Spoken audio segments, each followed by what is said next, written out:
The airport terminal smelled like burnt coffee and industrial floor polish, that peculiar mixture of impatience and transition that seems to cling to every international hub on a Sunday morning in late November. Rebecca Grant stood in the boarding queue at gate C-14, her left hand wrapped around the telescoping handle of a navy rolling suitcase, her right hand holding onto something far more precious and irreplaceable: the warm, calloused fingers of the man she was going to marry in exactly 4 months and 13 days. David Lawson wore the heather gray Henley she'd bought him for his 30th birthday 6 months earlier. The sleeves pushed carelessly up to his elbows in that way he always did when he was relaxed, and those scuffed brown leather boots he'd had resoled twice at the cobbler on Maple Street because he couldn't bear to replace them. They'd cost him $200 8 years ago, and he insisted they still had another decade of life left in them. The flight to San Diego was boarding in exactly 18 minutes according to the digital display above the gate agent's podium. They had planned this trip for 8 months, a long weekend with his parents in their sun-bleached California bungalow before the wedding, a chance to finalize the last details, to laugh over seating charts and cake flavors and dance floor playlists in the warmth of his childhood home.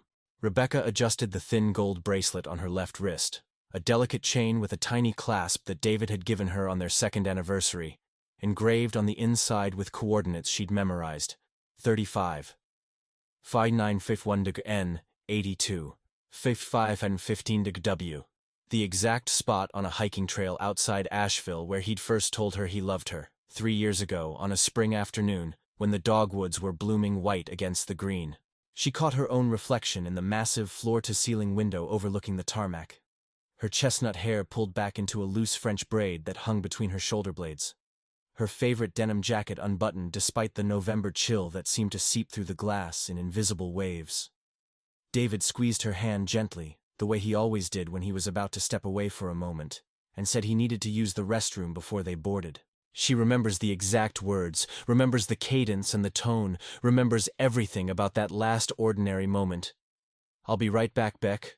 Don't let them leave without me." He grinned with that lopsided smile that made the corners of his dark eyes crinkle into rays of tiny lines, and he turned and walked toward the restrooms that were visible maybe 30 yards down the wide concourse, past a Hudson News kiosk and a Starbucks with a line snaking out the door. She watched him go, watched the gray Henley disappear into the current of Sunday morning travelers, with their rolling bags and neck pillows and crumpled boarding passes, and she turned back toward the gate agent who was announcing pre-boarding for passengers traveling with young children or needing extra time. If you've ever lost someone you were supposed to marry, or if you've wondered how a person can vanish in plain sight surrounded by cameras and crowds and questions, take a moment to subscribe to this channel. This story goes places you won't expect, to places that will challenge everything you think you know about memory and identity and the fragility of the lives we build. And drop a comment below telling me where you're watching from. I'd genuinely love to know who's listening to this story today. Rebecca checked her phone, a reflex more than a necessity. Boarding Group 3. David's boarding pass showed Group 3 as well, printed on the same reservation confirmation. She glanced back toward the restroom area, scanning the flow of travelers emerging from that corridor. A middle-aged man in a Seahawks cap stepped out first, then a woman in yoga pants pulling a protesting toddler by the hand, then a teenager with oversized headphones clamped over his ears. No gray Henley, no brown leather boots, no David. The gate agent's voice crackled over the intercom calling boarding Group 2, families and premium passengers. Rebecca felt the first flutter of annoyance, that specific variety of low-grade irritation you feel when someone's running late, and you're the type of person who arrives everywhere at least 10 minutes early, who color-codes her calendar and sets multiple alarms and never, ever misses a deadline. She pulled out her phone and texted him. "They're boarding, babe. Where are you?" The message bubble turned blue immediately. Delivered. Red receipts were turned off on his phone, something that had annoyed her early in their relationship until she decided it wasn't worth arguing about. No response appeared. She waited 30 seconds, watching the screen. Nothing. She called him. The phone rang once, twice, 3 times, 4 times, and then his voicemail greeting kicked in, his voice warm and slightly distracted as always, asking her to leave a message and promising he'd call back soon. She didn't leave a message. She hung up and felt something cold beginning to form in her chest, something she couldn't quite name yet. She walked toward the restroom entrance, her suitcase bumping along behind her on its two wheels, scanning faces with increasing urgency, feeling foolish for the spike of worry already threading through her ribcage like cold wire. A janitor in gray coveralls was refilling the paper towel dispensers from a supply cart parked near the entrance. Rebecca approached him and asked if he'd seen a man in a gray shirt, tall, maybe 6'1", dark hair, brown leather boots. The janitor barely looked up from his work. "Lot of people come through here, miss. Can't say I notice individuals much." She nodded, feeling heat rising in her cheeks, and stepped just inside the entrance to the men's restroom, stopping short of actually entering. "David," she called, her voice echoing off the tile walls. Two men washing their hands at the sinks turned to stare at her like she'd completely lost her mind. She backed out quickly, cheeks burning now, and returned to the gate area. Boarding Group 4 was being called now, the final group before they closed the doors. She approached the gate agent, a woman in her mid-50s with red-framed reading glasses hanging on a beaded chain around her neck, and explained in a voice that sounded steadier than she felt that her fiancé had gone to the restroom 15 minutes ago and hadn't returned. The agent's professional expression softened immediately with what looked like practiced sympathy, the kind airport employees probably have to deploy multiple times per shift. "Sometimes people lose track of time or get caught up on a phone call, sweetheart. Do you want to board the aircraft and see if he catches up and makes it before we close the door? Or would you prefer to wait here?" Rebecca chose to wait. She stood off to the side of the boarding lane as the last passengers filed through the jetway. As the gate agent made the final boarding call over the intercom with that sing-song cadence they all seemed to use, as the heavy door to the jetway swung shut with a pneumatic hiss that sounded terribly final. David's phone went straight to voicemail now when she called. Either the battery had died or he'd powered it off deliberately. Neither option made any sense. This wasn't like him. David was the kind of person who set alarms for everything, who triple-checked flight times and gate numbers, who arrived at the airport 2 hours early, even for domestic flights, who never ever missed plans or left people waiting. The gate agent picked up her desk phone and radioed security, speaking in low tones that Rebecca couldn't quite make out. Within 10 minutes, 2 airport police officers arrived, one older with silver hair threading through his temples, and a quiet, assessing way of listening that suggested decades of experience, the other younger and more brisk in his movements. They asked Rebecca for David's full description, his phone number, whether they'd had an argument that morning, whether there was any reason he might have chosen to leave voluntarily. Rebecca's voice stayed steady and clear as she answered each question, but her hands were shaking badly enough that she had to clasp them together to make them stop. No argument, no stress, no reason whatsoever to disappear. He'd just walked to the restroom like it was the most ordinary thing in the world. The officers checked the restrooms thoroughly, both men's and women's, then expanded their search to the nearby gates, the food court with its clusters of small tables and overflowing trash bins, the bookstore where David sometimes browsed thriller novels and history books. They radioed for security footage to be reviewed by airport operations. Rebecca sat down on a vinyl bench near the gate, her navy suitcase standing beside her like a faithful dog, and watched travelers stream past with their rolling bags and neck pillows and Starbucks cups, all of them moving forward with their lives, none of them aware that hers had just fractured into before and after. An hour passed with excruciating slowness. Then 2 hours. The older officer, whose name tag identified him as Patterson, sat down on the bench beside Rebecca and spoke with the particular gentleness that people reserve for delivering bad news they wish they didn't have to deliver. They had reviewed security footage from multiple camera angles with the airport operations team. They had footage showing David entering the men's restroom at 9:47 a.m., clearly visible in his gray shirt and dark jeans. They did not have any footage of him exiting that restroom. They had checked every camera angle covering every possible exit from that corridor and the surrounding areas. David Lawson had walked into a restroom in a busy airport terminal on a Sunday morning and had simply, impossibly, vanished. Rebecca's mind scrambled desperately to construct explanations that made sense. A medical emergency, sudden confusion, amnesia triggered by a stroke or a seizure. Something catastrophic enough to make a healthy 31-year-old man with a master's degree in civil engineering and a meticulously organized life forget who he was and where he was supposed to be going. Officer Patterson suggested gently that they file an official missing person report with the local police department in addition to the airport incident report. Rebecca pulled out her phone with trembling fingers and called David's parents in San Diego. His mother, Diane, answered on the second ring, her voice bright and warm with expectation, probably thinking they were calling from the plane to say they'd landed early. Rebecca had to force the words out of her throat, had to hear them become real and solid and irrevocable in the air between them. David didn't board the plane. He disappeared somewhere in the airport. We can't find him. Diane's silence on the other end of the line stretched so long that Rebecca genuinely thought the call had dropped and checked her screen to make sure they were still connected. Then came the questions, rapid fire and desperate, the same questions Rebecca had been asking herself on an endless loop for the past 2 hours. Did you check everywhere? Did you call hospitals?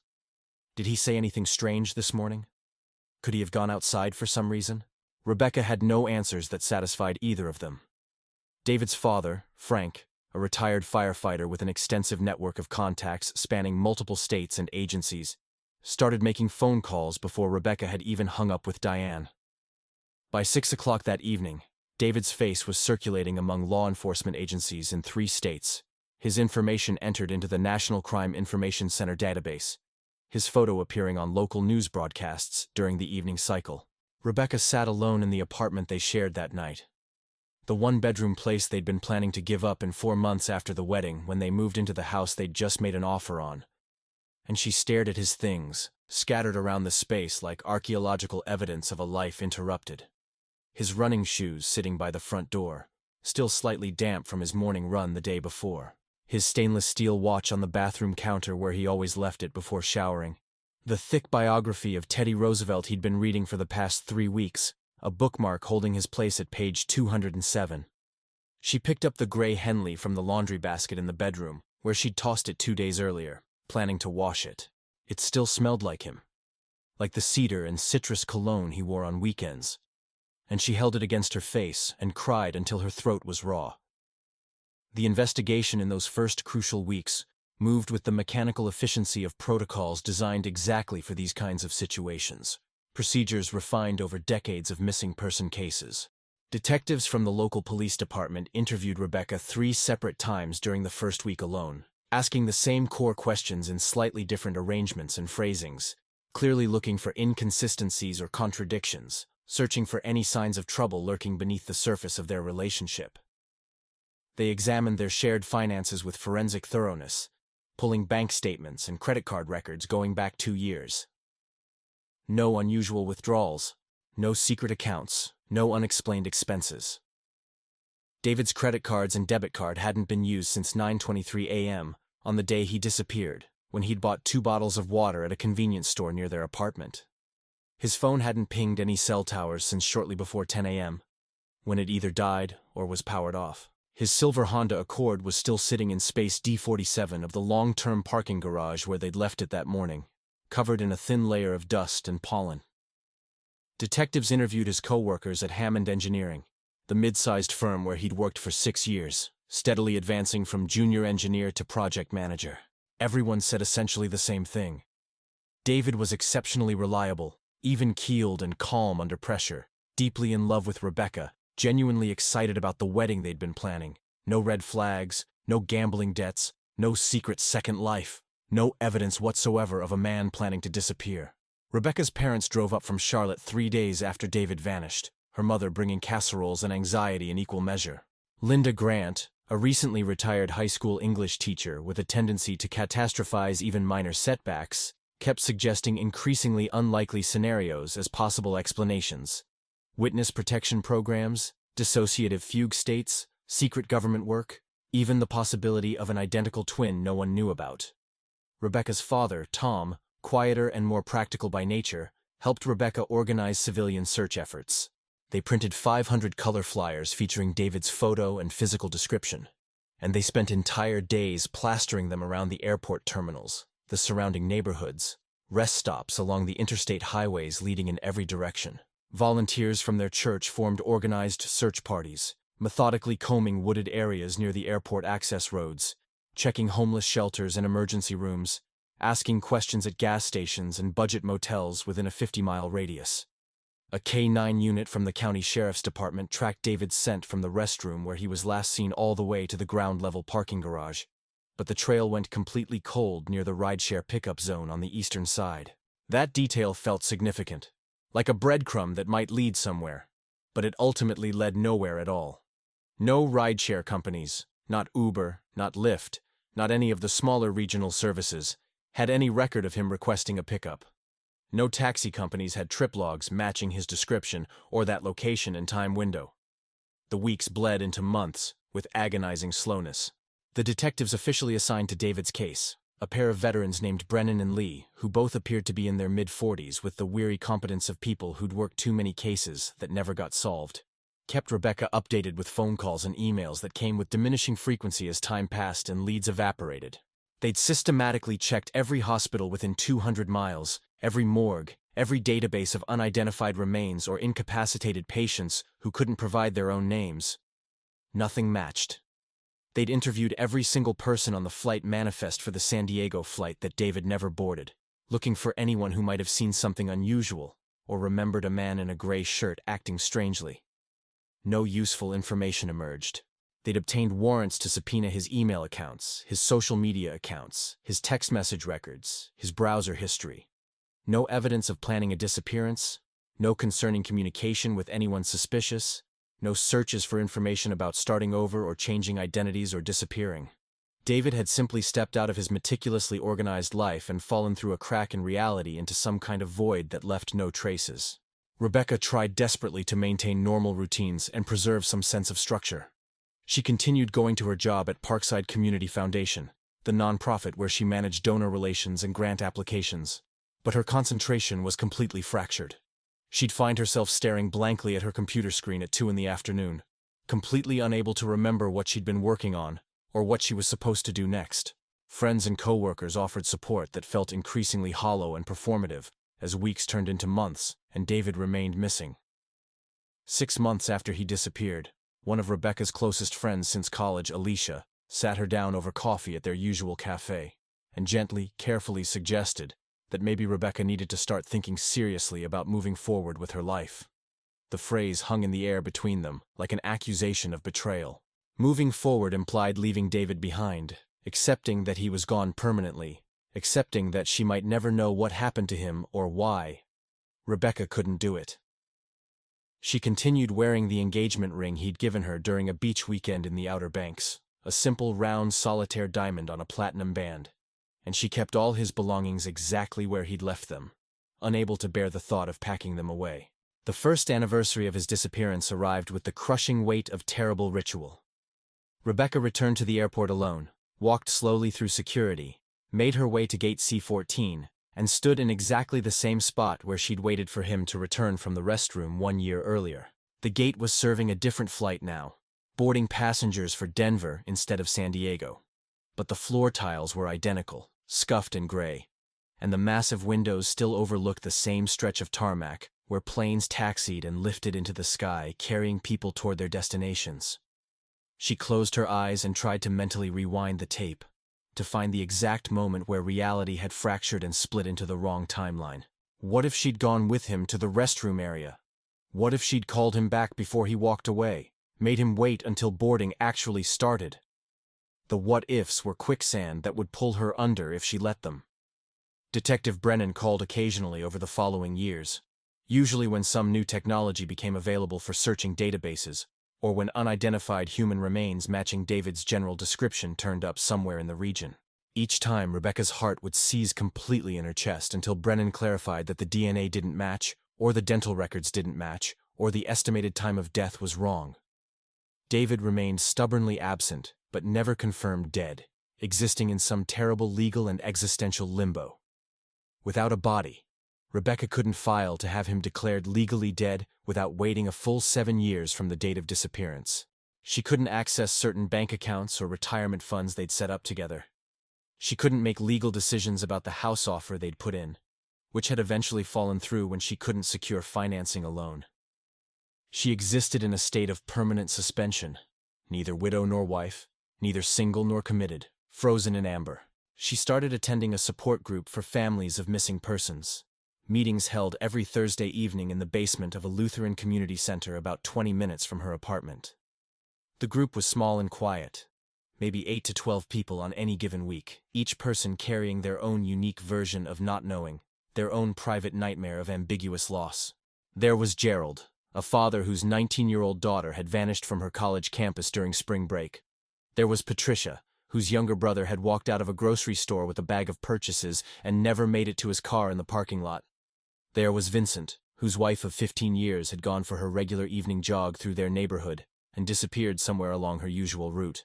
They shared a particular grammar of loss that outsiders couldn't understand, a specialized vocabulary of police reports and false sightings and composite sketches, and the absolutely corrosive hope that maybe, just maybe, this time the phone call would bring actual news. Rebecca found strange comfort in that basement room, with its folding chairs and bad coffee and box of tissues that got passed around. These people understood something fundamental that even her closest friends couldn't grasp. Grief without a body is both endless and invisible. By year 3, Rebecca had changed in ways she could see in photographs and mirrors. She cut her hair into a short pixie cut that was easier to maintain. She started running marathons, pushing her body until her mind went quiet. She threw herself into work with an intensity that genuinely worried her parents, staying late at the office, volunteering for every project and committee. She tried dating briefly, a kind and patient man named Andrew, who worked in IT and made her laugh and never pressured her about her past. But it felt like betrayal every single time, even though David was gone and wasn't coming back. Andrew was understanding for several months, but eventually he couldn't compete with a ghost who still occupied every corner of Rebecca's emotional landscape. She knew intellectually that she was stuck, trapped in a holding pattern. She started seeing a therapist, Dr. Patel, who specialized in trauma and ambiguous loss. Dr. Patel explained that the human brain actively struggles with uncertainty at a neurological level, that closure isn't just an emotional need, it's a cognitive one. Without some kind of resolution, Rebecca's mind couldn't fully process or accept David's absence. She was neurologically trapped in a loop of perpetual waiting. Slowly, painfully, with Dr. Patel's guidance, Rebecca began making tiny concessions to reality. She stopped wearing the engagement ring on her left hand and moved it to her right hand instead. A small symbolic shift. She packed up most of David's clothes and donated them to a men's shelter, keeping only a few treasured items.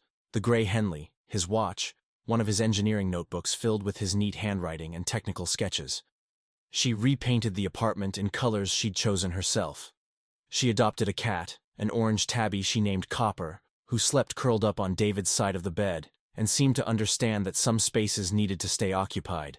Slowly, incrementally, she constructed a life that didn't revolve entirely around waiting for his return. But she never stopped looking for him. Not really.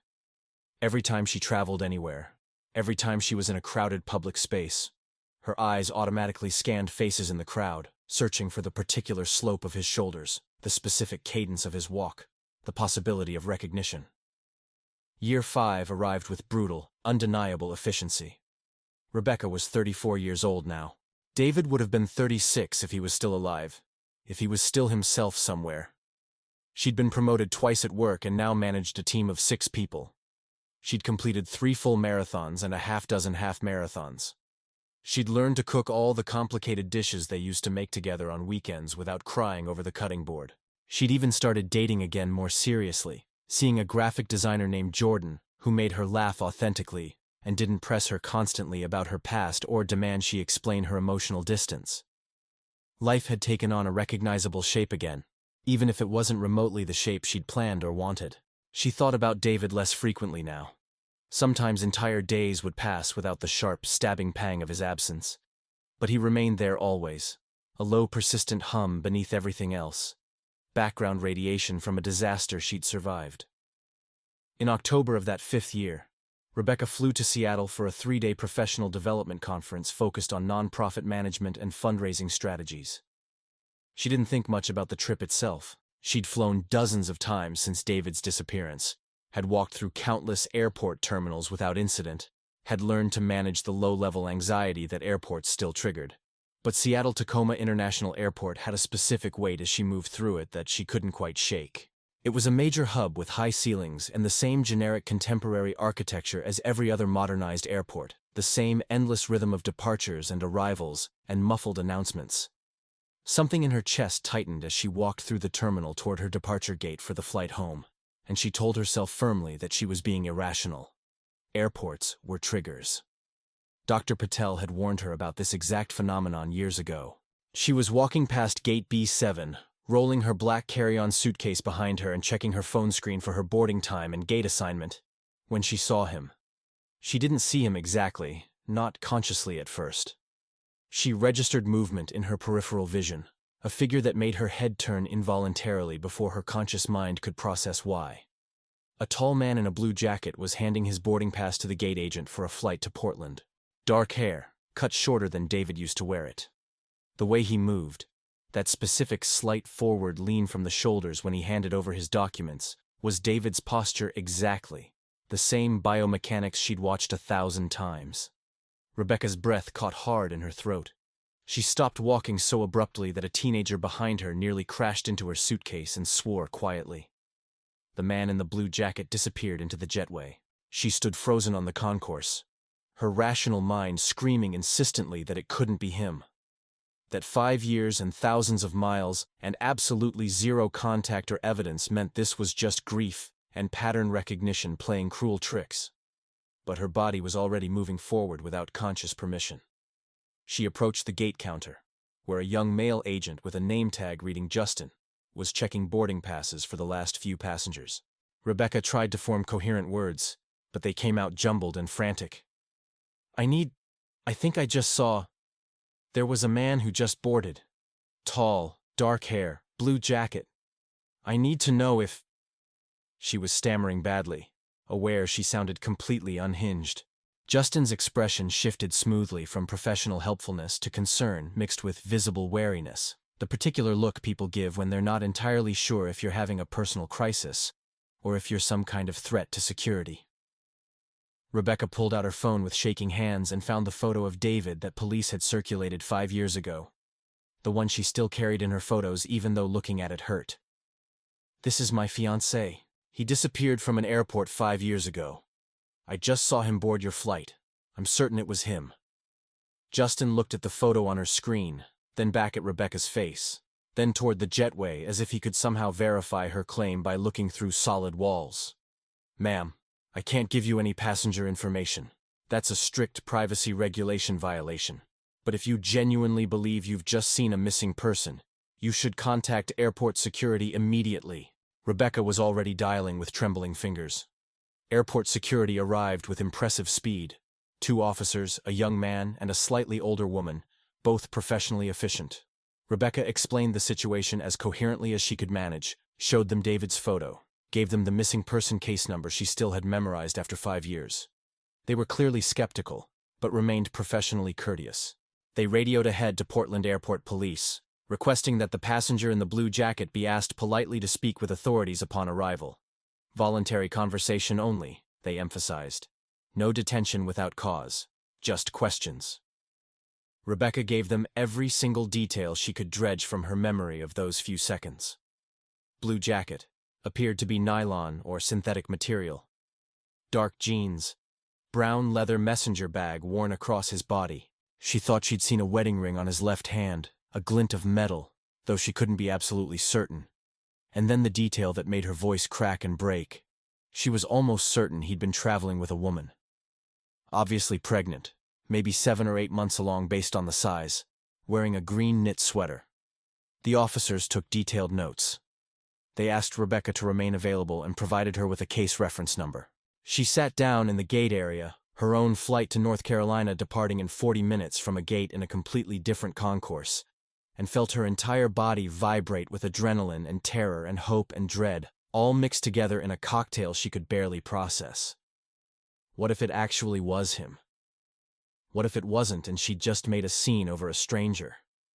What if it was him and he didn't remember her at all? What if he did remember and had chosen deliberately to leave and build a different life? The older security officer, whose name tag identified her as Officer Vasquez, sat down in the seat beside Rebecca after about 20 minutes.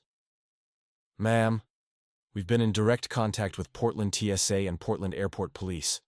They're going to speak with the passenger when he disembarks from the aircraft. We're going to need you to stay available by phone for the next several hours. Do you have somewhere you need to be urgently? Rebecca shook her head mutely. She pulled out her phone and canceled her North Carolina flight, paying the change fee without even looking at the amount. She found a quiet corner of the terminal away from the main traffic flow and waited with her phone clutched in both hands like a lifeline. 2 hours passed in a fog of anxiety.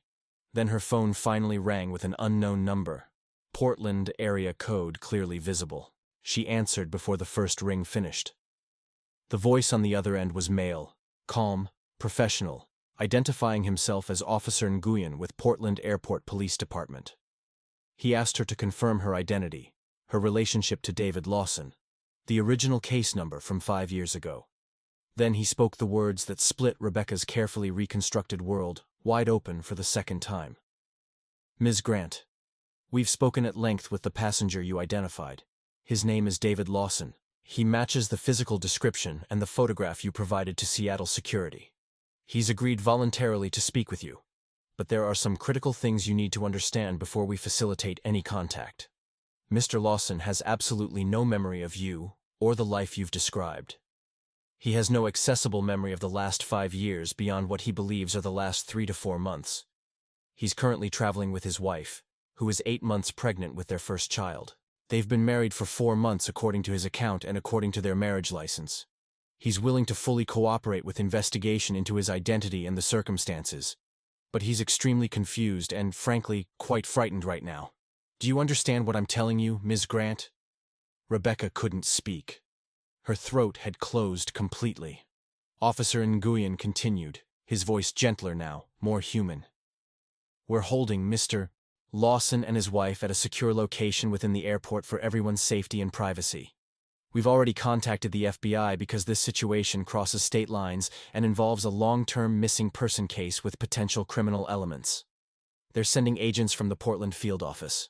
We'd like you to come to Portland as soon as possible.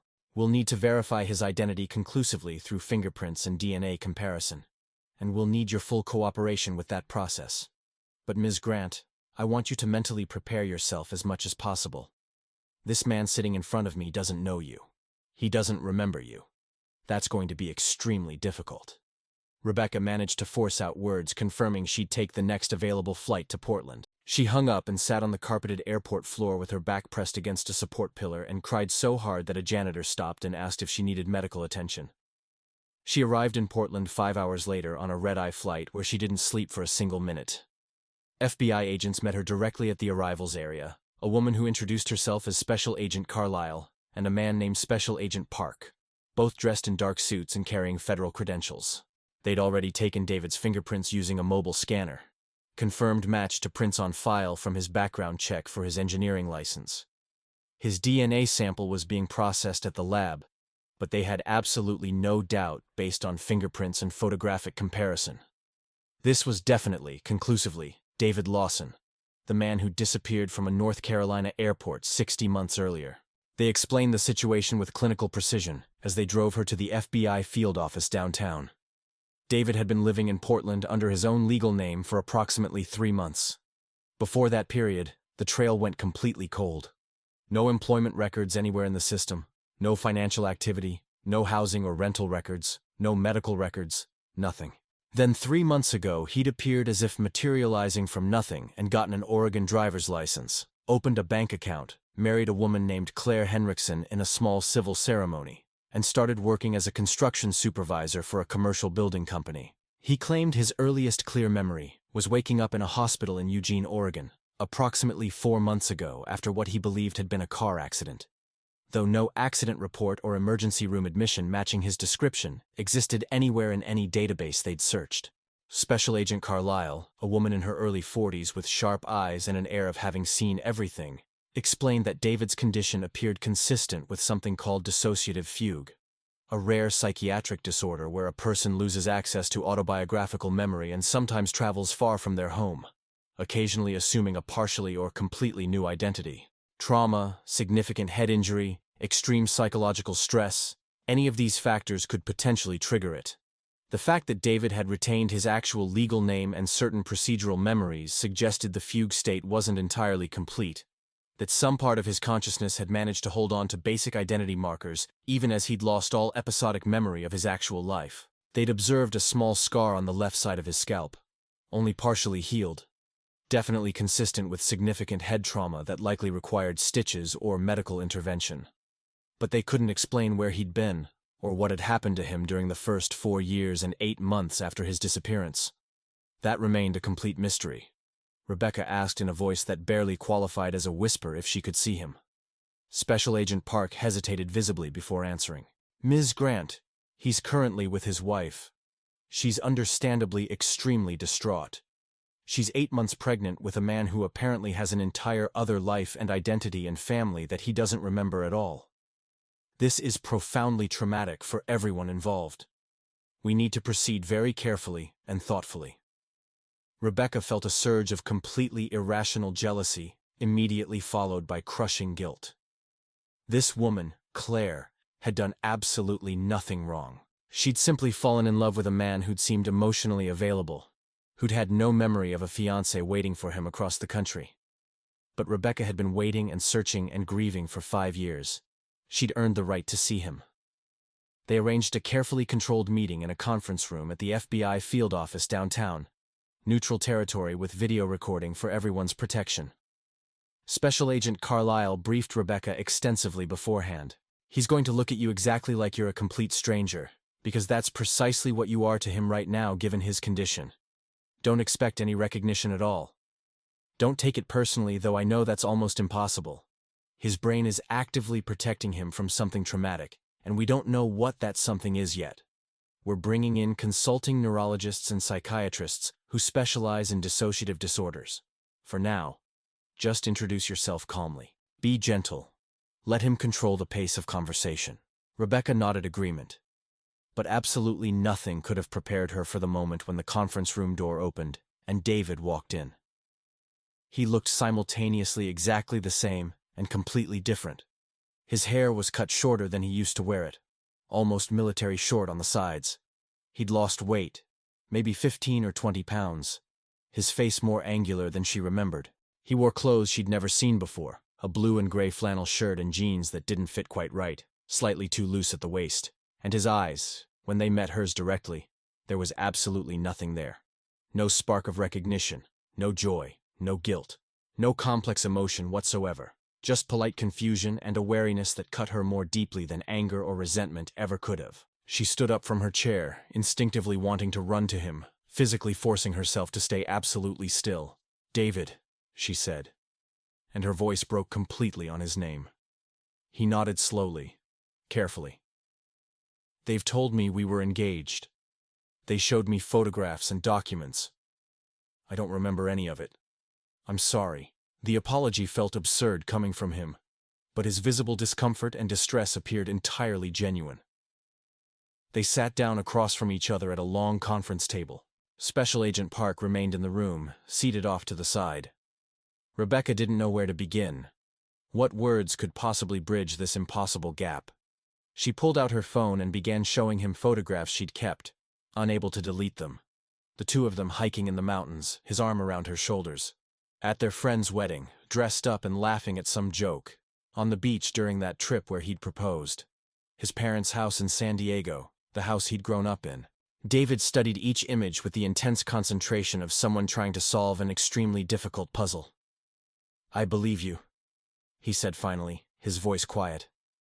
"I can clearly see it's me in these photos, but it's like looking at somebody else's life entirely. I don't feel anything when I look at them. I don't recognize the places or the people or any of it."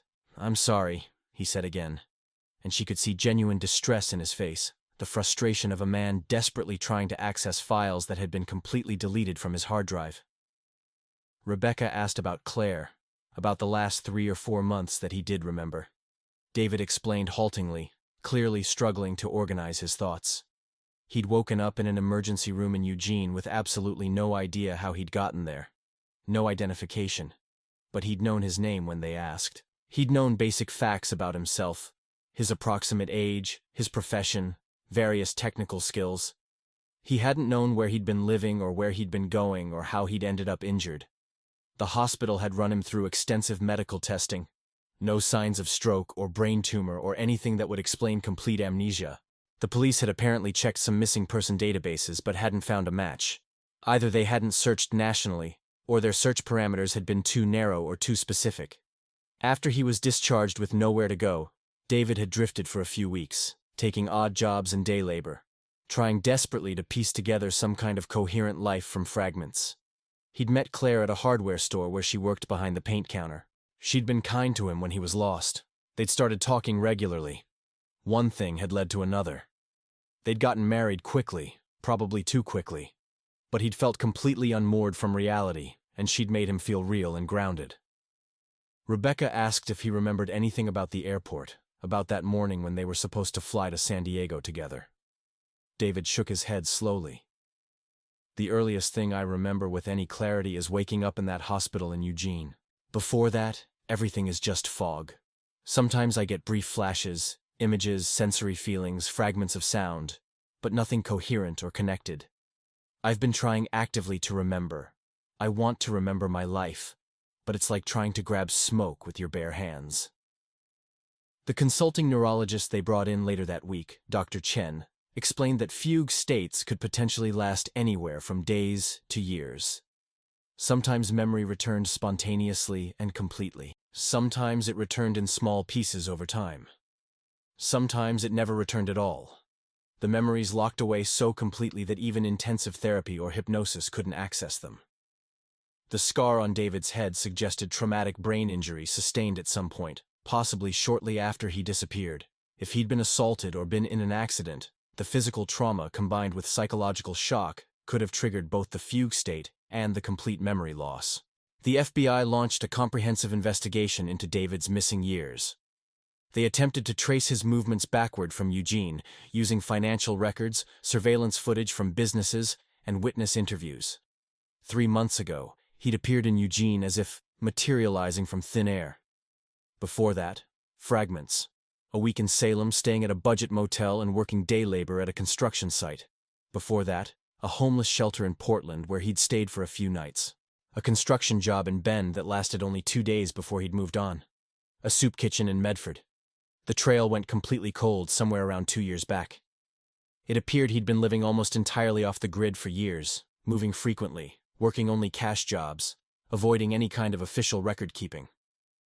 Detectives theorized he might have been living in rural areas, possibly in homeless camps, or with transient communities where people didn't ask questions about your past. Rebecca stayed in Portland for 3 weeks, putting her life on hold. She met with David multiple times, always supervised by FBI agents or therapists, always proceeding carefully. She showed him their life together in small pieces, trying not to overwhelm him. She brought his watch, the one he'd left on their bathroom counter.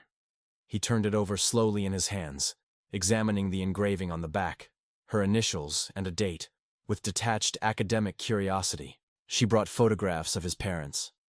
David studied his mother's face for a long time and said he felt something when he looked at her. Some kind of emotional pull, but couldn't name it or connect it to anything concrete. She explained their daily routines, their private jokes, the detailed trip they'd been planning. David listened with the careful attentiveness of someone learning a foreign language they'd once spoken fluently, but had completely forgotten. But he couldn't bridge the gap. The man sitting across the table from her was David in body and voice, but not in memory or emotion. She found herself grieving him all over again, a second completely different kind of loss. Claire agreed to meet with Rebecca once, a conversation carefully mediated by Special Agent Carlisle in a private room. Claire was younger than Rebecca by several years, maybe 27 or 28, with strawberry blonde hair pulled into a ponytail, and a directness in her manner that Rebecca couldn't help but respect, even through her complicated emotions. "I didn't know," Claire said quietly, one hand resting protectively on her swollen belly. "If I'd known he had a whole other life, I never would have. But he didn't know either. He was just as lost as I was when I met him. What are we supposed to do now?" Rebecca had absolutely no answer to give her. The legal complexities were staggering and unprecedented. David and Rebecca had never actually married, so there was no marriage to legally dissolve, but they jointly owned property, had shared financial accounts, had made legally binding commitments. David and Claire were legally married under Oregon law. Claire's baby was due in less than 4 weeks. The situation was a nightmare from every possible angle. David's parents flew up from San Diego, and the reunion was absolutely wrenching to witness. Diane sobbed uncontrollably when she saw her son alive after 5 years of not knowing. Frank stood completely silent, his jaw working, clearly trying not to break down. David hugged them both because it seemed like the expected appropriate response. But Rebecca could see the strain and discomfort in his posture. The physical stiffness of someone embracing strangers.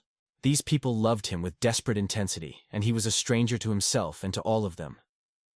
Psychiatrists worked intensively with David using multiple therapeutic approaches over the following weeks. Psychologists say there are moments that split a life cleanly in two, before and after. For Rebecca Grant, that line was drawn on a cold Sunday morning, in the stale coffee light of Gate C14, with the smell of jet fuel seeping faintly through the glass. She could still hear the squeak of suitcase wheels on polished tile, still see the brightness of the digital departure boards reflecting in the window, still feel the cool weight of the thin gold bracelet resting against the inside of her wrist. It was the bracelet David had given her for their second anniversary, the one engraved on the inside with a set of coordinates that only they understood. She'd traced those numbers with her fingertips so many times that the metal had worn slightly smoother where the engraving cut. That bracelet would become the small, shining object that tied together the life she thought she would have, and the one she ended up living. David stood beside her then, very real and very present, his fingers interlaced with hers as they inched forward in the boarding queue. He wore the heather-gray Henley she loved on him, sleeves pushed to his elbows, that soft cotton already molded to the shape of his shoulders from years of wear. His brown leather boots, the ones he refused to replace, made a faint creak when he shifted his weight. They were flying to San Diego for a long weekend with his parents. A last visit before the wedding where they'd finalize little details. Who would give toasts, which song would play when Rebecca walked down the aisle, whether they could risk an outdoor ceremony in early spring. It was November now, the air in the terminal cool and dry, and Rebecca's denim jacket did little to keep out the draft that slipped under the windows. She checked the time again. 18 minutes until boarding began, according to the glowing letters above the gate. "I'm going to hit the restroom before they start," David said, squeezing her hand once in that absent-minded way that said he wasn't really thinking about it. "I'll be right back, Beck. Don't let them leave without me." He grinned, that familiar crooked smile that made the corners of his eyes crinkle into fine lines, then released her fingers and stepped into the river of people moving along the concourse. She watched him walk away, watched the gray Henley and those battered boots pass the magazine shop and the Starbucks line, watched him disappear toward a sign with the universal stick figure symbols for restrooms. She almost called after him, just to tell him not to take too long, but the gate agent's voice crackled over the intercom and her attention snapped forward. If stories like this grip you, the kind where an ordinary day breaks open into something unthinkable, consider subscribing so you don't miss the next one. And let me know in the comments where you're watching from right now. It helps more than you'd think. Rebecca checked her boarding pass. Group 3. David's was Group 3 as well. She slipped her phone back into the outer pocket of her tote, then took it out again 30 seconds later, thumbs hovering over the screen. Passengers on crutches and pushing strollers stepped forward as the agent called for pre-boarding. Rebecca shifted her weight, looking back toward the restrooms. People emerged. A man in a bright orange hoodie, a woman adjusting a baby carrier, a teenager slouched under the weight of a backpack, earbuds in, no gray Henley, no David. The agent called Group 1. Rebecca opened her messages and typed, "They're starting to board. You almost done?" She watched the little blue bubble slide across. No reply. Group 2. She called him. 4 rings, then his voicemail. His easy voice recorded months ago, asking her to leave a message. She hung up without speaking. Her annoyance felt familiar and small at first. David was punctual in his own way, but he could get lost in his head, in a news article or a podcast, lose track of time. Maybe he'd ducked into a shop. Maybe he'd run into someone he knew. She tugged the handle of her navy carry-on, left it parked neatly by a row of chairs, and walked to the restroom corridor. A janitor with a cart stacked with paper towels and rolls of toilet tissue stood by the wall. "Excuse me," she said, trying to keep her voice light. "Did you happen to see a guy come in here? Gray shirt, dark jeans, brown boots, about 6'1"? He glanced up, then back to his work. "Lots of folks in and out, ma'am. Couldn't say." Rebecca stepped just inside the men's room doorway, feeling ridiculous and desperate at the same time. "David!" she called, not too loud. Two men at the sinks turned, one with soap still on his hands. No one answered. She backed out, heat rushing up her neck, and returned to the gate. Group 3 was boarding now. The last clusters of passengers shuffled forward, scanning phones and paper passes. The agent's voice chimed again, this time with that subtle urgency that means it's almost too late. "Miss, are you boarding?"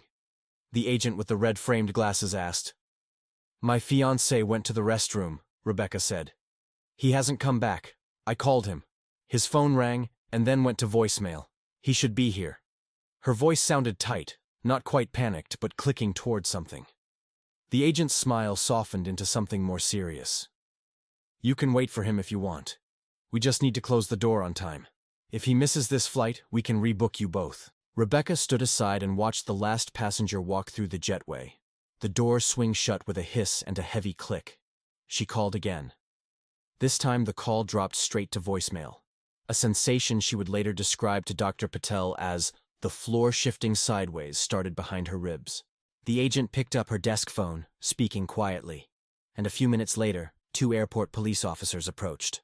One older, hair silver at the temples, the other younger, his posture still carrying academy sharpness. They took down the basics: name, age, what he was wearing, where they'd been headed, whether they'd argued. "No," Rebecca said. "We were fine. We were talking about his mom's pot roast, about whether his dad would cry during the ceremony. He just said he needed the restroom." The older officer, Patterson, his badge said, listened without interrupting, his eyes kind in a way that made matters worse. "We're going to check the immediate area first. Sometimes folks wander to the wrong gate or get distracted. You stay here, okay?" Minutes stretched. Patterson's partner reappeared, shaking his head. No luck at the neighboring gates. No luck in the bookstore. No luck in the coffee line. Security called back. Cameras showed David walking into the men's restroom at 9:47 M's cameras did not show him coming out. "Maybe a camera's out?" Rebecca suggested, clinging to practical possibilities. "We checked," Patterson said. "The angles overlap. We see everyone going in and out of there, except him." Hospitals were called, no John Doe matching his description.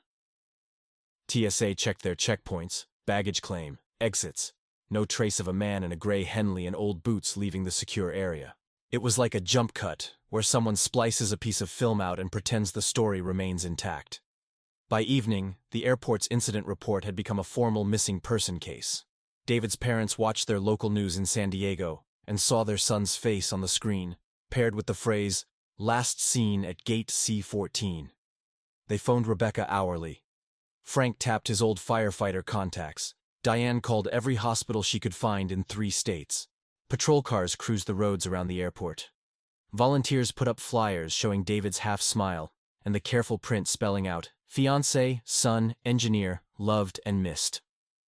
The first promising lead came from a rideshare driver who thought he'd picked up someone matching David's description near the airport that afternoon. He remembered the boots, he said. Remembered the gray shirt. He remembered a man who seemed out of it. The police tracked his car's GPS history, pulled the trip log. The pickup was at the airport perimeter road, the drop-off downtown. Rebecca sat with Brennan and Lee, the detectives assigned to the case, as they played a grainy clip from a dash camera. A man slid into the car. His face, in profile, looked heartbreakingly like David's. They followed that thread hard. They pulled cameras from the downtown blocks around the drop-off time. Facial recognition software flagged the man going into a bar, then leaving 20 minutes later. When they blew up the image, Brennan sat back. "It's not him," he said quietly. "He's got a tattoo on his neck. David doesn't." The man was found quickly. He'd been at work that morning, clocked in at a warehouse. He'd never heard of David Lawson.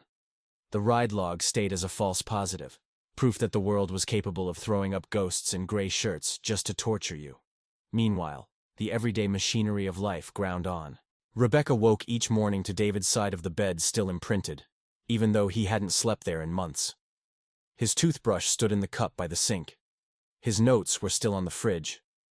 Pick up dry cleaning, in neatly squared letters, a rough sketch of table arrangements for a reception that might never happen. The calendar on the wall remained frozen on the month he disappeared, its squares filled with reminders. Cake tasting. Meeting with photographer. Call DJ about playlist. Bills had to be paid.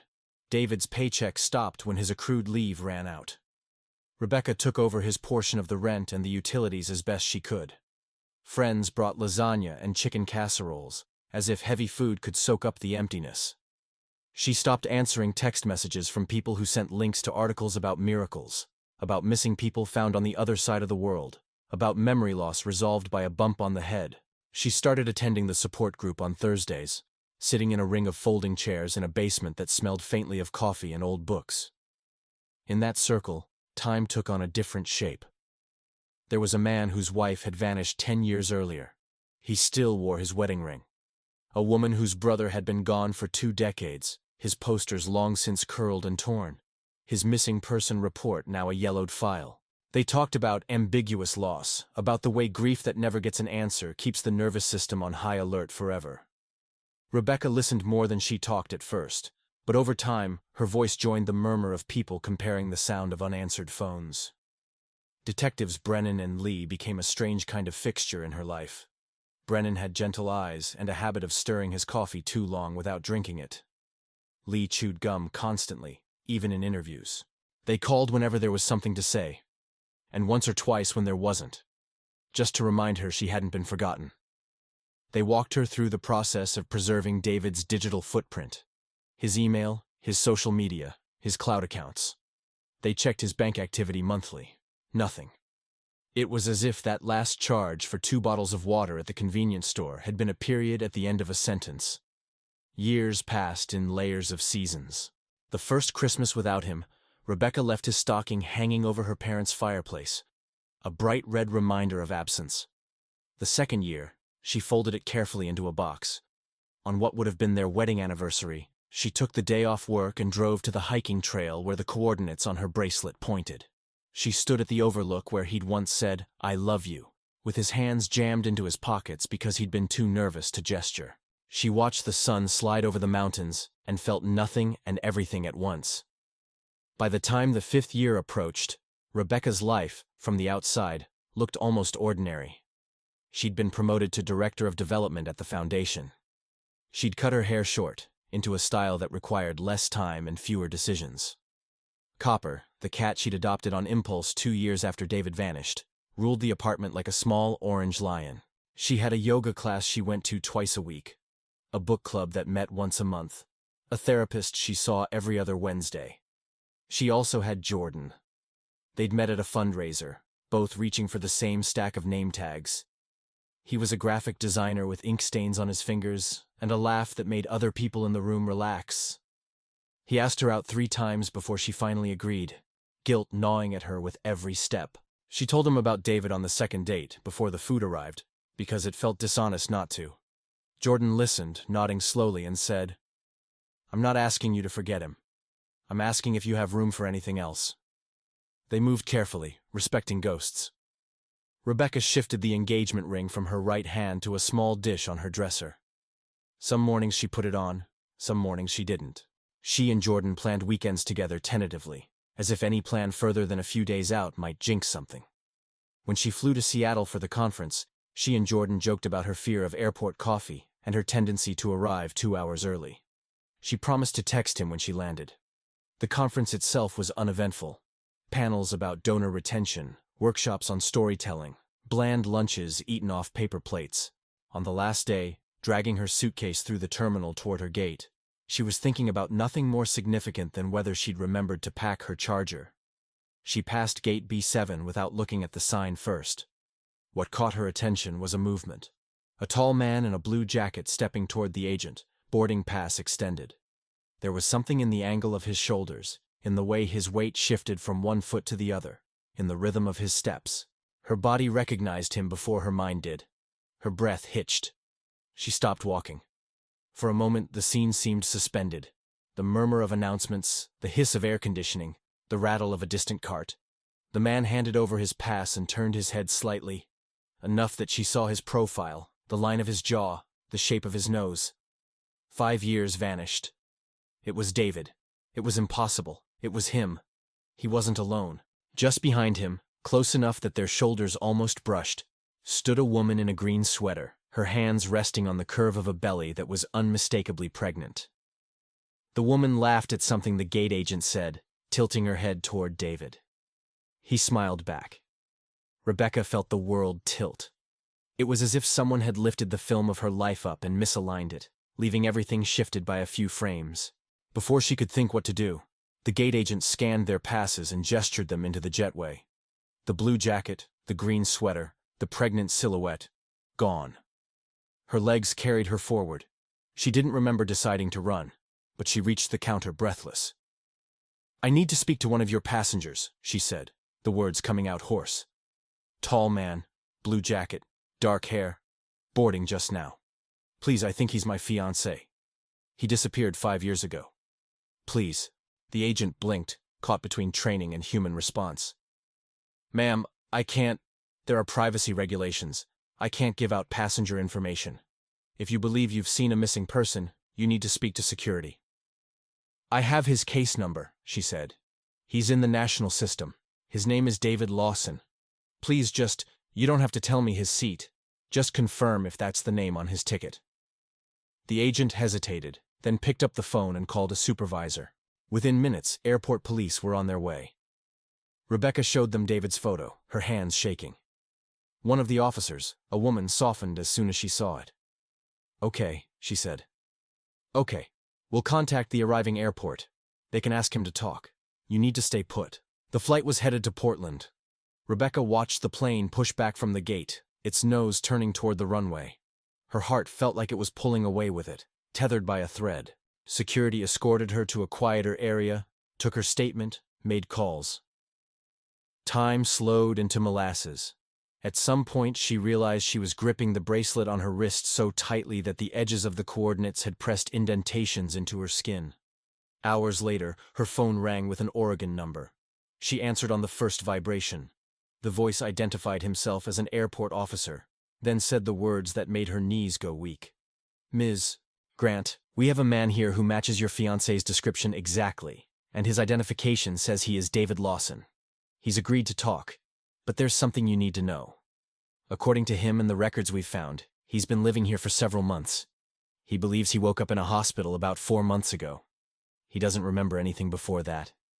He doesn't remember you." "I saw him with a pregnant woman," she managed. "Is she—" "His wife," the officer said. "Married 4 months ago. She's 8 months pregnant. We've contacted federal investigators. This crosses state lines and involves a long-term missing person. If you can get on a flight here, we'd like you to come. We'll need DNA to confirm. I won't lie to you. This is going to be complicated." Complicated turned out to be an understatement. In Portland, federal agents met her at the gate. They explained that they'd taken David's fingerprints and they matched records from his engineering licensure. They explained that he had an Oregon driver's license issued 3 months earlier, that he'd opened a bank account, that he was employed by a local construction firm. They explained that there were no records of him anywhere for the 4.5 years between his disappearance and his appearance in a hospital in Eugene.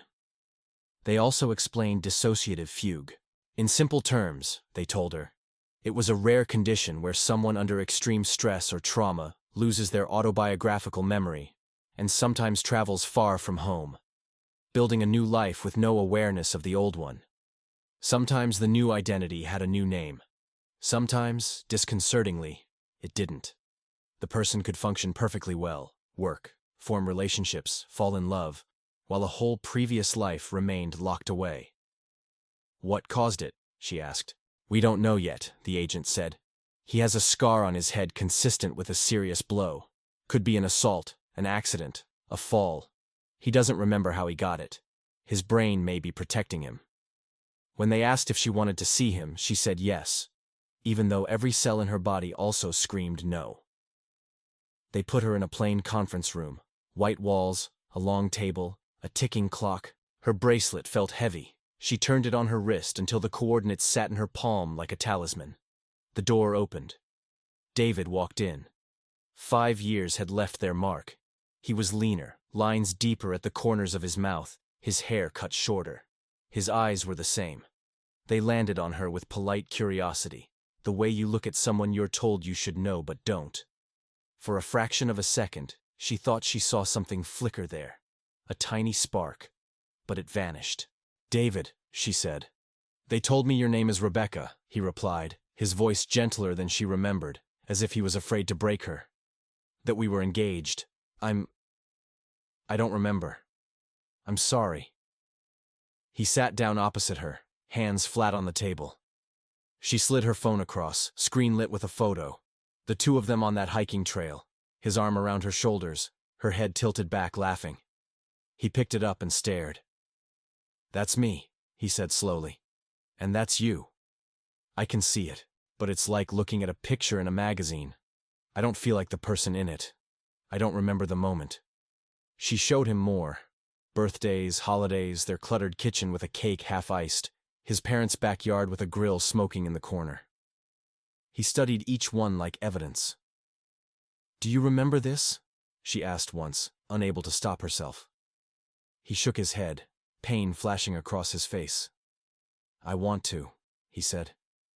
"I really do. It feels like there's a wall in my head. Sometimes I get flashes, smells, sounds, but they're gone before I can grab them." She took off the bracelet and placed it in front of him. "You gave me this," she said. "You picked the coordinates. Do they mean anything to you?" He traced the engraved numbers with his thumb, brow furrowing. His eyes closed briefly. When he opened them, they were wet. "There's trees," he said haltingly. "An overlook. I can't see your face. I just feel happy and scared. Is that where I proposed?" she said, her throat tight. "Yes." It was the first crack in the wall, a faint line of light through concrete. Doctors explained later that objects tied to strong emotions could sometimes reach deeper than photos or words. The bracelet became their shared touchstone in those meetings. He'd hold it, and sometimes a sensation would surface. The smell of wet leaves, the feel of wind, the sound of her laugh. Not enough to build a full memory, but enough to prove that somewhere, under the fugue, their life still existed. The procedural side of things was less poetic, but equally important. Fingerprints confirmed his identity. DNA samples from David, his parents, and Rebecca's preserved hair from an old brush reassured everyone that no identity theft or fraud was involved. Agents pulled security footage from the day he vanished and ran it through enhanced software. This time, a detail emerged that earlier reviews had missed. A blurred figure near the parking garage, a struggle too quick and distant to interpret, a body crumpling against concrete. No one could say definitively if it was David, but the size and clothing matched. There were no cameras covering the exact spot where someone might have dragged an unconscious man into a vehicle. They couldn't prove it, but the working theory was chilling and plausible. Someone had attacked him near the rideshare zone, possibly to rob him, hit him hard enough to cause a brain injury, then panicked and dumped him somewhere. Concussed and disoriented, he'd wandered away from everything he knew. Somewhere along the line, the combination of injury and shock had flipped a switch in his mind. For 4.5 years, he had probably existed on the margins, shelters, day labor, couch surfing, invisible to the systems that connect most lives.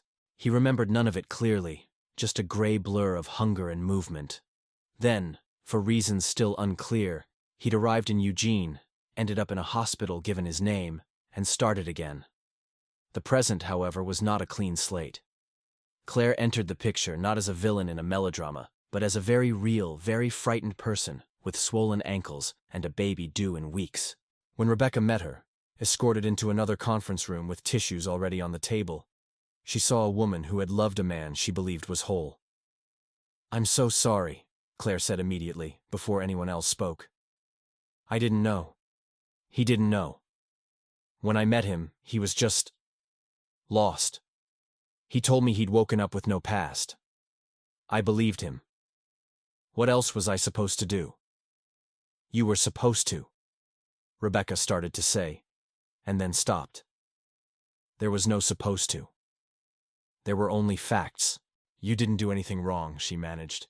He didn't either. None of us did. They sat across from each other, mirror images of different futures. Claire asked what he'd been like before. Rebecca asked what he'd been like now. They traded details like people swapping recipes. He burned pancakes but made perfect scrambled eggs. He hummed under his breath when he concentrated. He cried once watching a documentary about firefighters. In each story, he was still David. The law had to catch up to the reality. Because Rebecca and David had never legally married, there was no bigamy. Because he'd used his real name, there was no fraud in the paperwork he'd filed in Oregon. Lawyers advised Rebecca that she had standing regarding certain joint accounts and property back home, but not over his current marriage. Everyone agreed on one thing: forcing him to choose between two lives while his memory was shattered would be cruel. Therapists warned all of them about trauma bonding and rebound decisions. They recommended a careful, bounded approach: structured meetings for Rebecca and David, joint sessions with Claire, clear limits on contact so nobody's expectations ran ahead of what his brain could handle. They talked about identity dissonance, that grinding friction between who everyone said he was and who he felt himself to be now. "I feel like I'm cheating on both of you just by existing," he said once, his hands wrapped around a styrofoam cup of coffee in a hospital cafeteria. "I look at my parents, and I feel guilty I can't remember them. I look at you, and I feel guilty because I can't feel what I'm supposed to feel. I look at Claire, and I feel guilty because there's all this history I didn't tell her, but I didn't know." "You're not cheating," Rebecca said. "You're just here. None of this is your fault." In the end, the resolution wasn't cinematic. There was no sudden dramatic flood of memories, no moment where he grabbed her hands and said her name and everything came back. Instead, there were slow increments. A smell here, a snippet of a song there. The way his body relaxed when he saw the mountains on a video from that hiking trail. The way his fingers traced the coordinates on the bracelet over and over. After several weeks, Rebecca flew home. They had all agreed they needed space, that staying indefinitely in that suspended state would be unhealthy for everyone. Before she left, they met one last time in that now familiar conference room. "I remember something," he said, holding the bracelet. "Standing on a cliff. The air was cold. My hands were sweating. I think I was trying to say something and the words wouldn't come out right. I remember thinking, if she says no, I'm going to fall off this mountain." She laughed, tears blurring her vision. "You did mix up your speech," she said. "You called me the love of my life. I mean, one of the top 5 people." He smiled, that old, crooked smile that had haunted her and now belonged to someone new as well. "Sounds like me," he said. They didn't promise anything. He didn't ask her to wait. She didn't ask him to choose. She slipped the bracelet into his palm and closed his fingers around it. "Keep it," she said. "If you remember more, you know where to find me. But you have a baby coming. You have a life here. Don't tear yourself apart trying to live in 2 places at once." Back in North Carolina, the apartment felt different, like walking into a room after a storm has passed. The missing person flyers in her drawer no longer felt like question marks. They felt like records of a chapter with an ending, however messy. She met Dr. Patel and talked for a long time about closure that isn't neat, about how sometimes the answer to what happened is, we'll never know everything, and that has to be enough. She told Jordan the truth. They sat at her small kitchen table, coffee going cold between them. "He's alive," she said. "He doesn't remember our life, but he remembers pieces. He's married. He's about to be a father." Jordan was quiet for a long time. Then he nodded. "I'm glad he's alive," he said. "And I'm glad you know. That not knowing was killing you." He paused, then added, "Do you still want to try with me?" "Yes," she said, surprised by how certain she was. "But I need you to understand there will always be a part of me that belongs to a life that didn't happen. Not in a way that means I don't have room for this. Just in a way that's true. I can live with true," he said. Years later, Rebecca would stand at a podium at a conference very different from the one in Seattle. This one was about missing adults and ambiguous loss. organized by an advocacy group she now worked closely with. She talked about the importance of cross-referencing missing person databases with hospital admissions, about how one clerk's decision not to check a national system can add years of not knowing. She talked about dissociative fugue in plain language, about how the brain can sometimes pull down a blackout curtain to protect itself. She explained basic concepts around DNA matching and age progression software in ways families could understand, so they knew why certain tests were worth pushing for. She told a version of her story stripped of identifying details, no names, no specific dates, no cities, because privacy and consent mattered. She talked about a man who disappeared from an airport and was found years later living another life, not as a villain, but as someone whose mind had done what it thought it needed to survive. She said the sentence that had taken her years to be able to say without crying. Sometimes, the person you get back is not the person who left, and that can still be a kind of miracle. On her wrist, the bracelet glinted under the lights. The coordinates were still legible, the metal worn smooth where fingers had traced it thousands of times. After he kept it for a while, David had mailed it back with a short note written in careful handwriting. "I don't remember everything," he'd written, "but I know you loved me, and I know I loved you. I'm not that man in the same way anymore. I'm a father now. That has to be my center. But I wanted you to have this. It feels like it belongs to the part of your life we shared, even if I can't see it clearly." He included a small photo of a baby girl, eyes squeezed shut, wrapped in a hospital blanket. No names, no details, just a face with a faint echo of his mouth. Rebecca put the picture in a box with a few other artifacts of that life, not to brood over, but to honor. A life interrupted. A life resumed in a different direction. The mystery of how exactly he'd spent those missing years was never fully solved. Investigators hit dead ends in rural towns where memories were vague and records sloppy. There were rumors of a man answering to his description doing day labor under a different nickname, stories from shelter volunteers about someone quiet and helpful who then drifted on. Without clear evidence, they remained stories. What did change, in ways that mattered beyond one couple, were the systems. Because of his case, the hospital in Eugene changed its intake protocol. Any adult presenting with memory loss would now automatically be checked against national missing person databases, not just local records. The state updated guidelines so that people found without identification triggered alerts beyond county lines. The advocacy group Rebecca worked with used the story, demonstrated, anonymized, to push for better funding for these systems. In her own life, healing wasn't linear.